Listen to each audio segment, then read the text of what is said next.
ऐसा है, आज अलीगढ़ में आने का कारण है हमारे दलवीर सिंह पुत्र श्री सुषपाल सिंह, ग्राम मोहरना, तहसील गवाना, जिला अलीगढ़।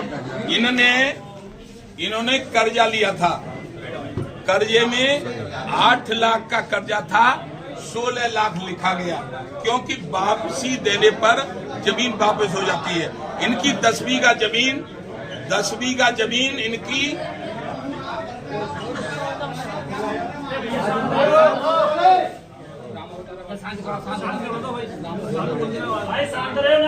इनकी 10 बीघा जमीन वो बेनामा करवा ली गई, और जब रुपया दे देते तो वापस हो जाती, तो वो इन्होंने रुपया पटा दिया। उसके बाद जिससे रुपया लिया था उसकी नीयत खराब हुई और उसने वो जमीन अपनी फरीदाबाद अमर सिंह और राजकुमार को बेच दी।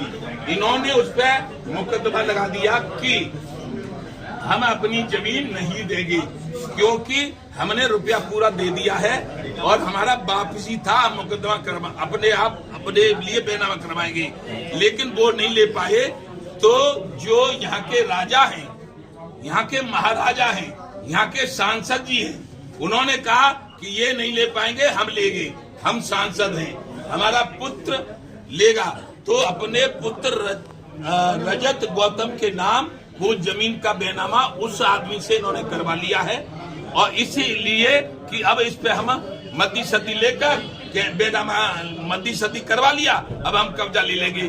तो हमें आना पड़ा है अपने भारतीय किसान भानु अलीगढ़ मंडल, उत्तर प्रदेश और देश को हम सूचना दे रहे हैं कि जिस दिन हमारे इस भैया की दलवीर की जमीन पर रजत कब्जा करें, उसी दिन अलीगढ़ में महाभारत होगा। क्या बाबूजी ये जमीन अभी कोर्ट के अधीन अंतर्गत है या केस चल रहा है इसमें, या ऐसे ही अंतर्गत है? केस चल रहा, उस पर केस चल रहा इनकी तरफ से, दलवीर की तरफ से, और केस ये जीतेंगे क्योंकि इन्होंने वापसी कर्जा लिया था। ये जीतेंगे। स्टे मिल चुका है ना? स्टे तहसील की स्टे है, लेकिन उसके बाद भी सांसद हैं वो, उनकी सरकार है, उनके प्रधानमंत्री हैं, उनके वित्त मंत्री हैं, उनके गृह मंत्री हैं, इसलिए वो कब्जा कर लेंगे।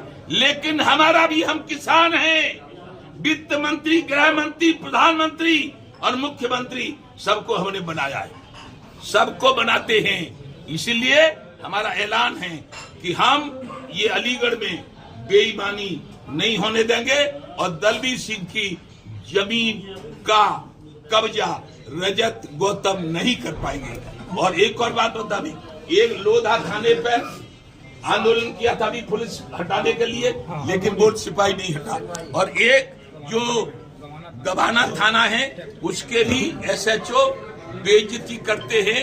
तो ये मैं आज अपने DGP उत्तर प्रदेश सरकार से मांग करता हूं कि हमारे जो भी शिकायत चंडोल थाना यानी अलीगढ़ जिले के सांसद जी की वजह से सभी थानेदार भारतीय किसान भानु का घोर अपमान कर रहे हैं। इसीलिए मैं कल माननीय DGP साहब से भी मिलूंगा, और अलीगढ़ के जो पुलिस इंस्पेक्टर हमारे किसानों के, भारतीय किसान भानु के कार्यकर्ताओं की बेइज्जती करते हैं, उनकी शिकायत की जाएगी। अन्यथा मेरी कहने से हमारे SSP साहब अलीगढ़ इन अपने थानेदारों को सही कर ले तो ज्यादा अच्छा रहेगा। नहीं तो हम बता रहे थे, हमारा नाम है भानु, और हम 1985 में राजीव गांधी से लड़े थे, और तब से सब प्रधानमंत्रियों से लड़ते आए, हमसे कोई जीत नहीं पाया। हम जिसको चाहते ही जिता लेते हैं और जिसको चाहते ही हरा देते हैं। जो किसान की बात करेगा वही देश पर राज करेगा। वही जिस तरीके से कि सतीश गौतम पर आपने जिसके आरोप लगाए हैं, तो ऐसे ही कई किसान जमीनों के मामले कई बार उन पर आ चुके हैं। तो सतीश गौतम पर जो सही बात है वो आरोप लगाया है, हमारे पास जो आएगा उसके लिए हम आंदोलन करेंगे। ये जो हमारे दलवीर सिंह हैं, इन्होंने कल शाम हमसे खबर कर दी, हम ग्रेटर नोएडा थे, ग्रेटर नोएडा से तुरंत अपने जिला एटा में आए और एटा से यहाँ आ गए। चाहे सतीश गौतम पे लगे आरोप, चाहे किसी भी बड़े आदमी पे लगे आरोप, और जो आरोप लगाए हैं वो सही आरोप है। क्या बेनामा नहीं करवाया उन्होंने? बेनामा करवाया तो फिर क्या बात है? उस जमीन का जिस पे ये मुकदमा लड़े थे, जिस पे ईटे है, उसका क्या जरूरत थी सांसद को? सांसद भू माफिया हो रहे हैं, मालूम होते हुए भी करा है सांसद भू माफिया हो रहे हैं, और सांसद का लड़का भू माफिया हो रहा है। हमारा और भारतीय किसान भानु का और सांसद से अब युद्ध होगा, टकराव होगा। कह रहे हैं भूमाफिया मुक्त प्रदेश है। कौन कह रहे हैं? मुख्यमंत्री। मुख्यमंत्री कह रहे हैं तो कल मुख्यमंत्री को बताऊंगा कि भारतीय जनता पार्टी का सांसद भू माफियागिरी करे तो गरीब आदमियों से मुक्त है। गरीब आदमी युक्त और सांसद भू माफिया युक्त और गरीब मुक्त, ऐसी तो है। गड्ढा युक्त सड़कें हैं और वो कह रहे गड्ढा मुक्त हैं, हम कह रहे गड्ढा युक्त हैं। किसान तमाम तरह की समस्याओं से जूझ रहे हैं, चुनाव आने को है, क्या लगता है आपने किसानों के में ऐसा है, इस भारतीय जनता पार्टी ने अति करके रख दी है। अति सर्वत्र बरजते अति कर दी है। क्यों? कि किसान की तो कोई सुन ही नहीं रहा।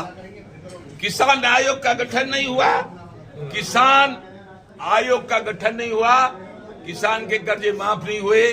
इसीलिए अब भारतीय जनता पार्टी को किसान के कर्जे माफ नहीं हुए, किसान आयोग का गठन नहीं हुआ, तो भारतीय जनता पार्टी को